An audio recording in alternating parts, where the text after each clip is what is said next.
नमस्कार दोस्तों, मैं शुभम शुक्ला प्रयागराज से पुनः आपके इस YouTube चैनल ईडू प्रयागराज में आपका स्वागत एवं अभिनंदन करता हूं।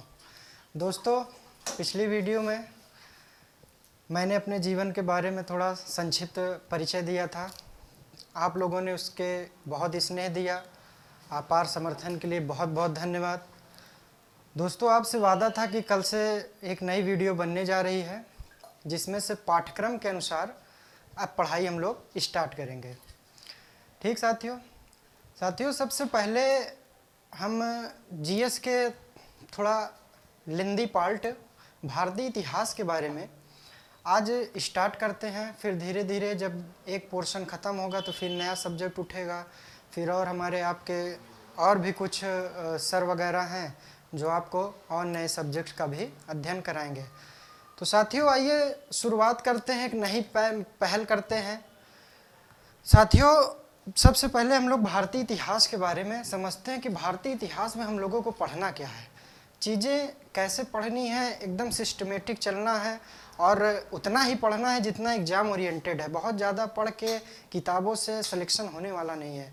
दोस्तों, आज का जो है स्टडी जो हो गई वो स्मार्ट स्टडी हो गई है। स्मार्ट स्टडी करेंगे तभी जाके सिलेक्शन को जल्दी से पा पाएंगे, नहीं तो थोड़ा समय लगेगा। सिलेक्शन मिलेगा लेकिन थोड़ा समय लगेगा। और आजकल के जो स्मार्ट लड़के हैं जो डिजिटल पढ़ाई कर रहे हैं या तो किताबों से, मतलब उतना ही चीज़ें जानना है जितना आपके परीक्षा में पूछा जाता है। तो आइए इसी क्रम में शुरुआत करते हैं हम लोग।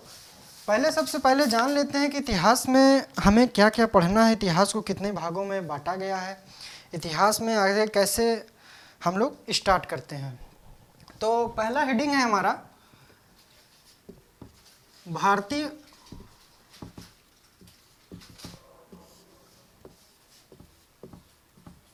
इतिहास। साथियों, थोड़ा फर्स्ट टाइम पढ़ा रहा हूं तो इस वजह से थोड़ा राइटिंग की समस्या आ रही है। धीरे धीरे जब आप लोगों का प्यार ऐसे मिलता रहेगा तो और भी वीडियो आएंगे तो चीज़ें और भी क्लियर होंगी। साथियों, भारतीय इतिहास को जो है हम लोग 3 भागों में बांट कर देखते हैं। पहला जो पार्ट है, ए पार्ट, वो है प्राचीन इतिहास। ठीक साथियों, चीज़ें जो पढ़ाऊंगा उसको आप नोट डाउन भी करते चलेंगे, एक नोट्स के माध्यम से बनाएंगे तो आपको रिवीजन करने में और आसानी होगी। और आप इस चीज़ का मैं आपको वादा भी दिलाता हूँ कि जितना यहाँ पे पढ़ाऊँगा, आप कोई भी प्रतियोगी परीक्षा, कोई भी किताब उठाकर आपको क्वेश्चन सॉल्व करेंगे तो उससे बाहर, तो ये नहीं कहता कि 100% फंस जाएगा, लेकिन हाँ ये है कि 70 से 80% क्वेश्चन आप सॉल्व करने में मददगार रहेंगे। दूसरा पार्ट है दोस्तों, भारतीय इतिहास में ही हम लोग पढ़ेंगे मध्यकालीन भारत का इतिहास।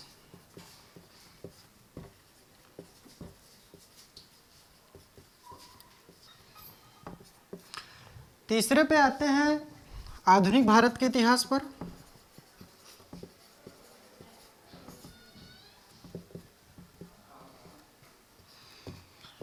अब जो भारतीय इतिहास है ये 3 पार्टों में बटा हुआ है, जैसा कि आप लोग देख रहे हैं यहाँ पे मैंने लिखा हुआ है प्राचीन इतिहास, मध्यकालीन भारत का इतिहास और आधुनिक इतिहास। थोड़ा ये प्राचीन इतिहास लेंदी भी है और कई जगह लोग आपको कहते हैं कि बोरिंग भी है, तो थोड़ा पढ़ने में इसमें आती है। तो अब हम लोग स्टार्ट करेंगे मध्यकालीन भारत के इतिहास से। उसके बाद धीरे धीरे जैसा आप लोग की डिमांड होगी, कहेंगे कि प्राचीन भारत स्टार्ट करना है तो वो स्टार्ट करूँगा, नहीं तो आधुनिक भारत के इतिहास से हम लोग आगे पढ़ाई करेंगे। ठीक है दोस्तों, तो ये 3 पार्ट है, आप लोगों ने देख लिया। तो आइए हम लोग स्टार्ट करते हैं मध्यकालीन भारत के इतिहास के बारे में।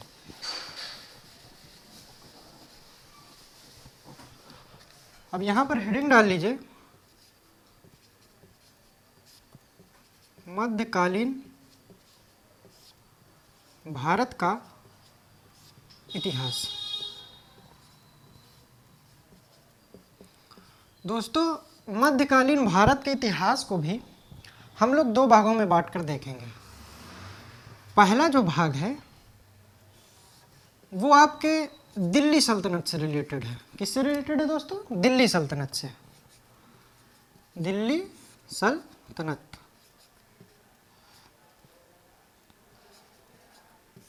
और दूसरे में हम लोग मुगल साम्राज्य के बारे में बात करेंगे।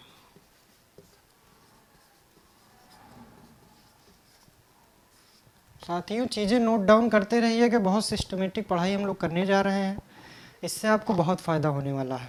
ठीक है, तो अभी मुगल साम्राज्य तो बाद का विषय है, पहले हम लोग दिल्ली सल्तनत के बारे में पढ़ते हैं। दिल्ली सल्तनत ने दोस्तों कुल 5 वंशों ने जो है वो यहाँ पर शासन किया है। कितने वंशों ने? 5 वंशों ने शासन किया। अब जो पहला वंश है वो है गुलाम वंश, या इसी को मामलूक वंश कहते हैं। मामलूक वंश, मामलूक, ठीक है, मामलूक वंश। दूसरा वंश आता है आपका खिलजी वंश।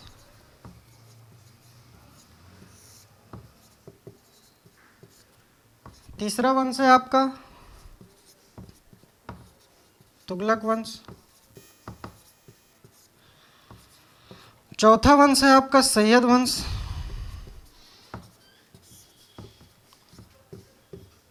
और सबसे अंतिम जो है वो लोधी वंश है।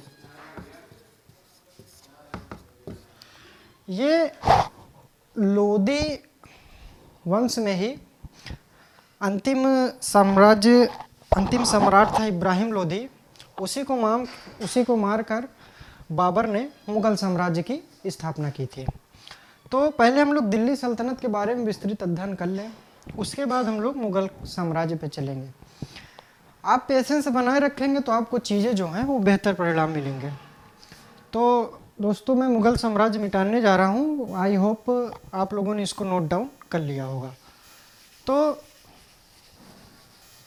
अब हम लोग पहले स्टार्ट करेंगे कि वास्तव में जो मामलूक वंश आया उससे पहले कैसे मुस्लिम शासकों ने हमारे भारत में आए, कैसे उन्होंने कब्जा किया, कैसे चीज़ें आगे बढ़ी। तो इसी क्रम में सबसे पहले एक छोटी सी कहानी मैं आपको सुनाना चाहूँगा।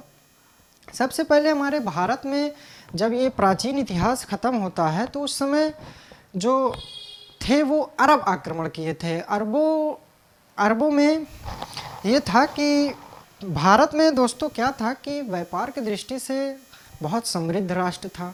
अंग्रेज़ भी हमारे यहाँ आए, उन्होंने भी मसालों के लिए वो हम पर हमला किया, फिर यहाँ पे लूटे, कई वर्षों तक शासन किया। ये सब तो बात की चीज़ें हैं, हम लोग जब आधुनिक इतिहास में पढ़ रहे होंगे तो वहाँ चीज़ देखेंगे कि ब्रिटिश सल्तनत ने कैसे हम पर राज्य किया क्या नहीं किया।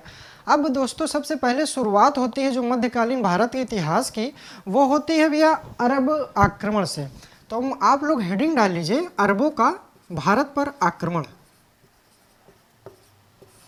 अरबों का भारत पर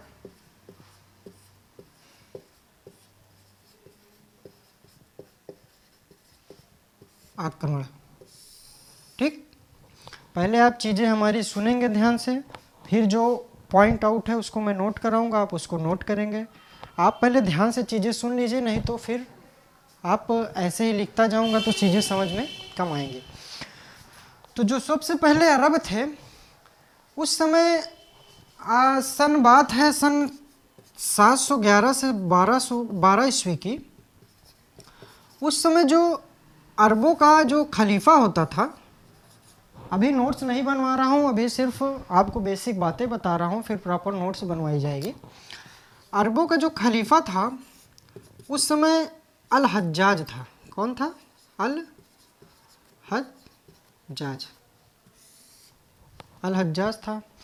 उस समय साथियों जो अरबों का वर्चस्व था वो कहीं ना कहीं लगभग आधे विश्व में अरबों का जो जितने भी मुस्लिम शासक थे सब अरबों को अपना सर्वोच्च मानते थे, अरबों से डरते थे। जो अरब कह देते थे उनकी बातों को मानता नहीं जाता, उनकी बातों को मानते थे। तो उसमें जो सबसे प्रमुख पद था वो था खलीफा का पद। ये पद जो आसीन कर लेता था इसकी बात सबको माननी होती थी। ठीक है, अब अल हज्जाज के बारे में हम लोग पढ़ने से पहले जान लें कि अल हज्जाज, देखिए दोस्तों कहानी यहीं से स्टार्ट होती है मध्यकालीन भारत की। अब आप देखते रहिएगा कि कैसे सिस्टमेटिक चीज़ें चलने जा रही है, बहुत ध्यान से देखिएगा चीज़ें। इसकी जो पुत्री का नाम था, इसकी जो पुत्री थी वो थी, उसका नाम था जुबेदा। क्या नाम था? जुबेदा। और इसके जो भतीजा था, या आप लिख कह सकते हैं दामाद था आगे चलकर, उसका नाम था मोहम्मद बिन कासिम। क्या नाम था दोस्तों? मोहम्मद बिन कासिम। इस बंदे ने वास्तव में देखा जाए तो मध्यकालीन भारत के इतिहास की, अगर इसने भारत पर हमला ना किया होता तो कहानी कुछ दूसरी होती। अब देखिए हमला किया किसने, हमला क्यों किया, कहाँ से आया, इसको किसने भेजा। अब हम लोग कहानी पढ़ रहे हैं कि भारत पर अटैक हुआ, ये हम लोग अभी कहानी पढ़ रहे हैं कि अरब की बात बता रहे हैं। तो दोस्तों आते हैं, अब देखिए मेन कहानी, अब यहाँ से ट्विस्ट देखिएगा कि अब कहानी में ट्विस्ट कहाँ से आता है। अब देखिए जो हम लोग बात करने जा रहे हैं, यहाँ पे नोट आउट कर लिया हो आप लोगों ने, तो मैं इसको मिटा रहा हूँ। अब जो बात हो रही है मोहम्मद बिन कासिम की,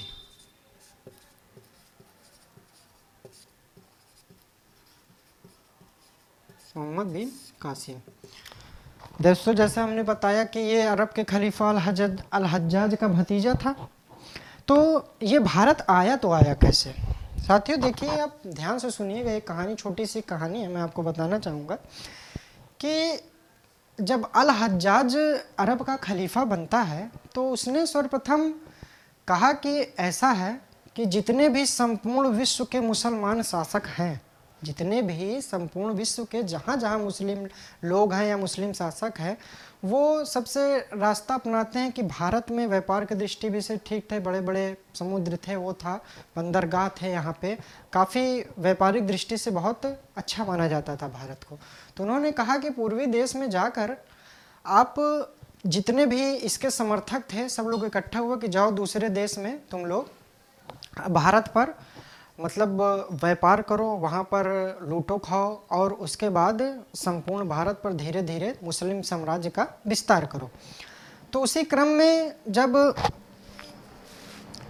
अल हज्जाज जो था, जब इसने ये कह दिया तो उसके जो कुछ समर्थक थे या चाहने वाले थे, वो क्या करते हैं कि भारत पर जो है वो अपना जहाज़ लेकर भारतीय सीमा में घुस जाते हैं। उस समय दोस्तों सिंध पर सबसे पहले इन्होंने क्या किया, आए वहाँ पर सिंध में। सिंध का उस समय जो राजा हुआ करता था उसका नाम था राजा दाहिर। ठीक, क्या नाम था? राजा दाहिर। इसकी जो राजा दाहिर के बारे में थोड़ा समझ लेते हैं। इसकी जो पत्नी थी उसका नाम था रानी लाडी। क्या नाम था? रानी लाडी। और इसकी जो दो खूबसूरत पुत्रियां थी, सारी कहानी इन्हीं पुत्रियों पर आकर रुकेगी। इसकी दो पुत्रियां थी, उनका एक का नाम था सूर्य देवी और दूसरे का नाम था परमल देवी। अब देखिएगा इन दोनों के वजह से कैसे कहानी में ट्विस्ट आता है। राजा दाहिर था, अल हज्जाज ने कहा कि जाओ आक्रमण करो, तो राजा दाहिर अल हज्जाज के जो दो समर्थक थे वो क्या किए कि अपना जो जहाज था वो इनकी सीमा में घुसा दिए। अब जब सीमा में घुसा दिए तो राजा दाहिर के जितने भी सैनिक थे सब राजा दाहिर को सूचना दिए कि ऐसा है, किसी ने अरब देश के लोगों ने हमारे ऊपर हमला कर दिया है, या तो कुछ आए हैं मतलब लूटपाट करने। तो सिंध तुरंत राजा दाहिर ने अपने सैनिकों को आदेश दिया कि जाओ उनको पकड़ो। तो क्या किया राजा दाहिर के सैनिकों ने, जो अल हज्जाज के जो जहाज थे उसको बंधक बना लिया। जहाज जो लेकर आया था उसको, जहाज को बंधक बना लिया, और जो 7 जहाज लेके आए थे उनको भी बंधक बना लिया। अब ये बात जो है अरब के खलीफा तक पहुंचती है कि साहब जो आपने जहाज भेजी थी वो तो भारत के सिंध के राजा दाहिर ने जो है वो उसको कब्जा कर लिया है। तो अल हज्जाज उतनी टाइम तो अरब का खलीफा था, उसने कहा हाँ कैसे, किसकी हिम्मत हो सकती है, एक काम करो, उसने मोहम्मद कासिम को जो उसका योग्य भतीजा था और उसको भेजा, कहा ऐसा है मोहम्मद बिन कासिम, तुम जाकर सबसे पहले जाओ देख के आओ, उसने हमारी बेइज्जती की है, जाओ भारत पर आक्रमण करो और सही सलामत अपने जहाज को वापस ले आओ। अब मोहम्मद बिन कासिम जो था वो बहुत योग्य शासक था, मतलब इतना वो लड़ाई झगड़ा मार काट में मतलब थोड़ा निपुण था, चूँकि इनके अल हज्जाज इस पर ज़्यादा भरोसा करता था, इसका भतीजा था। और दोस्तों इससे पहले मैंने बताया कि दामाद भी था। अब आइए थोड़ा मोहम्मद बिन कासिम के बारे में, इतना आप लोगों ने नोट कर लिया हो तो मोहम्मद बिन कासिम के बारे में हम लोग थोड़ा बता दें कि मोहम्मद बिन कासिम जो था, इसकी शादी जो है इस शर्त पर इसको बाहर भारत भेजा गया कि ये मोहम्मद बिन कासिम वास्तव में दोस्तों ये भी अरब का खलीफा बनना चाहता था। इसके जो चाचा का रुतबा था वो बहुत ये था कि सब लोग आके मतलब ये भी कहीं ना कहीं अरब का खलीफा बनना चाहता था। और ये बात अल हज्जाज जानता था कि कहीं ना कहीं ये हमारे ऊपर घातक हमला कर सकता है। तो इसने अल हज्जाज ने दिमाग लगाया और अपनी जो पुत्री थी जुबेदा, उसका विवाह जो है वो मोहम्मद बिन कासिम से करवा दिया, कासिम से विवाह करवा दिया। और इसको ये विश्वास दिलाया कि जब तुम भारत से हमारे बंधक जो जहाज था उसको छुड़ा के ले आओगे तो मैं तुमको मरने से पहले अरब का खलीफा बना के जाऊंगा। तो ये भी कासिम भी कहा कि चलो भाई आक्रमण करते हैं, देखते हैं किसकी हिम्मत होती है। राजा दाहिर क्या है वो किया, वास्तव में इसने राजा दाहिर को पराजित भी किया। अब क्या होता है इस कड़ी में, वो वहाँ से कहाँ से चला, ये अरब से चला और भारत पर हमला बोल दिया, भारत पर हमला बोल दिया। अब हमला बोला तो राजा दाहिर की, जो राजा था दाहिर, उसकी हत्या कर दी। क्या कर दी दोस्तों, हत्या कर दी, हत्या की। और जो इसकी जो पुत्री थी दो, सूर्य देवी और परमल देवी, और राजा की जो रानी थी, ये इसकी जो रानी थी रानी लाडी, इन तीनों को साहब बंधक बना लिया इसने, बंधक बना लिया। अब चूंकि ये जो सूर्य देवी और परमल देवी थी ये दोनों बहुत खूबसूरत थी, तो अब इसका जो मोहम्मद बिन कासिम था तो भाई लड़का ही, दिल आ गया इन पर, सूर्य देवी और परमल देवी पर। अब इसने क्या किया कि इनको तीनों को बंधक बना लिया और लगभग 4 से 5 वर्ष तक ये भारत में ही रहा। कितने वर्ष तक, एग्जैक्ट ये आंकड़ा नहीं है दोस्तों, लेकिन ये माना जाता है कि लगभग 4 से 5 वर्ष तक, लगभग ये माना जाता है कि 2200 से 2500 दिन तक इसने यहाँ पे रुका था। तो हम एक एग्जैक्ट आंकड़ा तो नहीं, लेकिन हाँ राउंड फिगर 4 से 5 वर्ष तक मान लेते हैं कि ये भारत में रुक गया था और इन्हीं के साथ रहता था। इनको बंधक बनाया था और यहीं भारत पर, सिंध पर कुछ दिन तक अधिकार किया था। अब क्या हुआ कि धीरे धीरे जब अल हज्जाज को पता चला कि ये तो गलत काम कर दिया, तो जुबेदा भी इधर परेशान थे कि अब ये आएगा नहीं लग रहा है। तो साहब जो जुबेदा थी वो वास्तव में जो है ना, कहानी में फिर से ट्विस्ट आता है, वास्तव में ये जो है इससे प्यार नहीं करती थी। शादी तो कर लिया था चूँकि अल हज्जाज के कहने पर, लेकिन ये प्यार जो है वो जुनैद से करती थी। किससे करती थी भैया, जुनैद से करती थी प्यार। अब प्यार ये जुनैद से करती थी तो कहीं ना कहीं दोनों में सेटिंग हुई, कहा ऐसा है कि अब वो कासिम तो आने वाला नहीं है, आओ हम लोग करते हैं शादी। तो दोनों ने क्या किया, जुबेदा ने भैया कर ली इधर शादी और ये सूर्य देवी परमल देवी के साथ मस्त है। अब इधर मोहम्मद बिन कासिम को ये हुआ कि ऐसा है 4-5 वर्ष हो गए हैं, अब आओ चलते हैं इधर। अब इनसे सूर्य देवी परमल देवी से इनका मन भर गया था। तो अब ये पहुंच जाते हैं भैया अरब। अब अरब पहुंचे तो यहाँ पता चला कि यहाँ तो कहानी अलग ट्विस्ट ले ली है। ये जो इनकी पत्नी थी जुबेदा, जुनैद से शादी कर लियो भाई, करे भी क्यों ना, इधर आप 4-5 वर्ष तक इनको छोड़ के गए हैं और ये पहले से आपसे प्यार भी नहीं करती थी, और उसके बाद ही इन्होंने इससे शादी कर ली। ठीक, शादी करने के बाद हुआ क्या कि जब जुनैद से शादी की तो अब आगे देखते हैं हम लोग क्या हुआ। मिटा रहा हूँ जो, तो साथियों मोहम्मद बिन कासिम इधर गए अरब, तो पता चला कि भैया इनकी जो क्या नाम है वाइफ थी, वो किससे प्यार करती थी, जुनैद से प्यार करती थी, तो उसने उससे शादी कर ली। अब यहाँ कहानी में सूर देवी, परमल देवी और राजनी लाडी को लेकर अरब पहुँच गए। अब अरब में देखा तो कहानी में दूसरा ट्विस्ट था। अब इनका माथा ठनक गया। तो और वास्तव में क्या था कि जुनैद जो कि जुबेदा से शादी किया था, अल हज्जाज की मृत्यु हो जाती है किसी कारणवश, तो जुनैद को क्या किया जाता है, अरब का खलीफा बना दिया जाता है। जब ये बात मोहम्मद बिन कासिम को पता चलती है, जब वो अरब जाता है तो देखा कि भैया जो चीज़ हमको मिलने वाला था वो तो आपने जुनैद को दे दिया। इनका माथा डाउन हो गया। अब चूंकि वो अरब का खलीफा बन गया था तो जुनैद जो है इससे ज़्यादा पावर रख लिया था।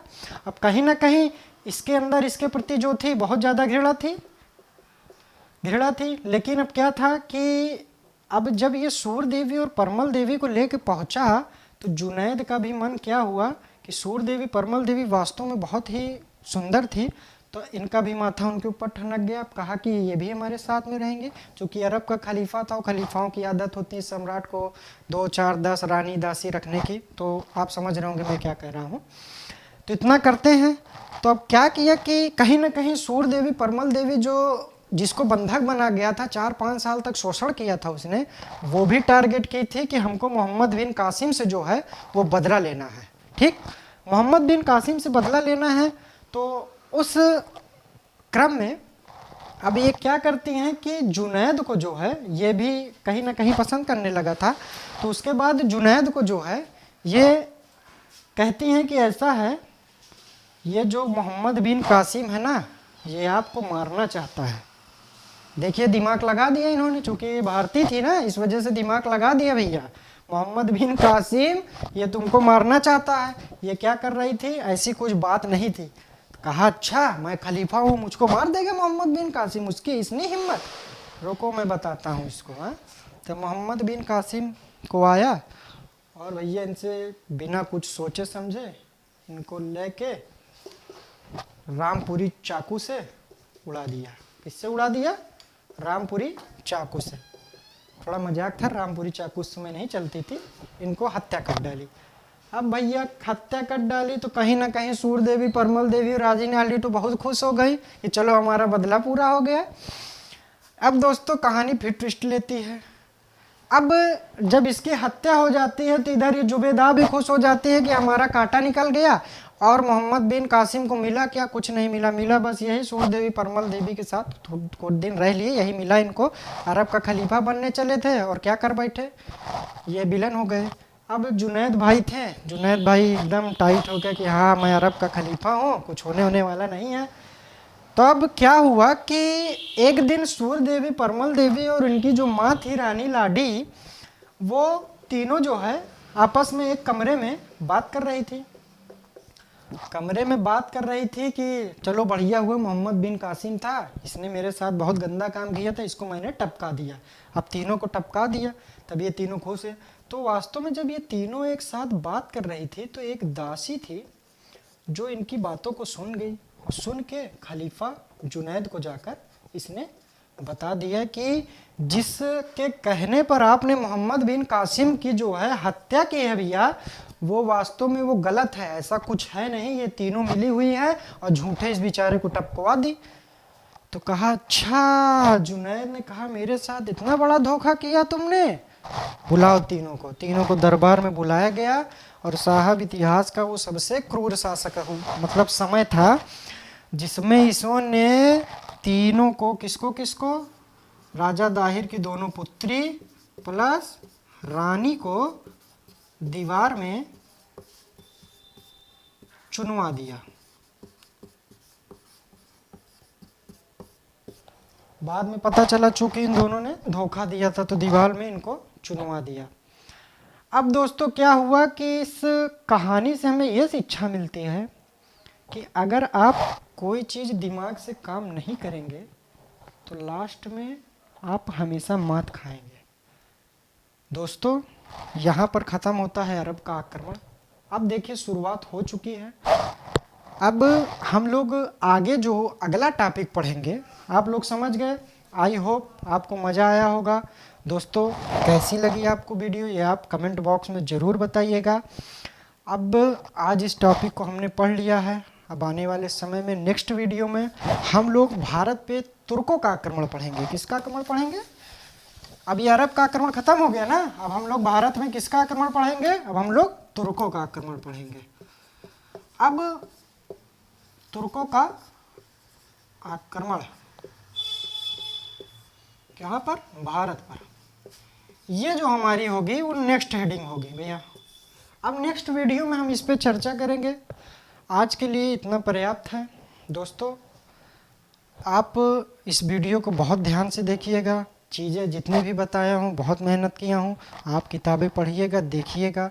कोई चीज़ जो आपको ना समझ में हो कमेंट बॉक्स में मुझसे ज़रूर पूछ लीजिएगा, मैं आपका ध्यान रखूँगा। और साथियों, आज जब आप 10 दिन 15 दिन लगातार हमारी वीडियो देखेंगे उसके बाद मैं आपको एक सरप्राइज़ दूंगा कि आपने सिलेबस के सबसे महत्वपूर्ण पार्ट को ख़त्म किया है। आप देखते रहिएगा साथियों, हमारे साथ जुड़िए और भी लोगों को बताइए। जितने भी मैंने जो पढ़ लिया था कि गरीब बच्चों को, असहाय को मैं शिक्षा दूंगा, आप ज़्यादा से ज़्यादा उनको शेयर करिए दोस्तों, लाइक करिए, सब्सक्राइब करिए चैनल को, ताकि आपको इससे अच्छी वीडियो और भी आगे मिलती रहे। साथियों, अब मैं इतना ही कहूँगा। नेक्स्ट वीडियो में फिर मिलते हैं और हमारा जो टॉपिक होगा वो होगा तुर्कों का भारत पर आक्रमण। जी बहुत बहुत धन्यवाद।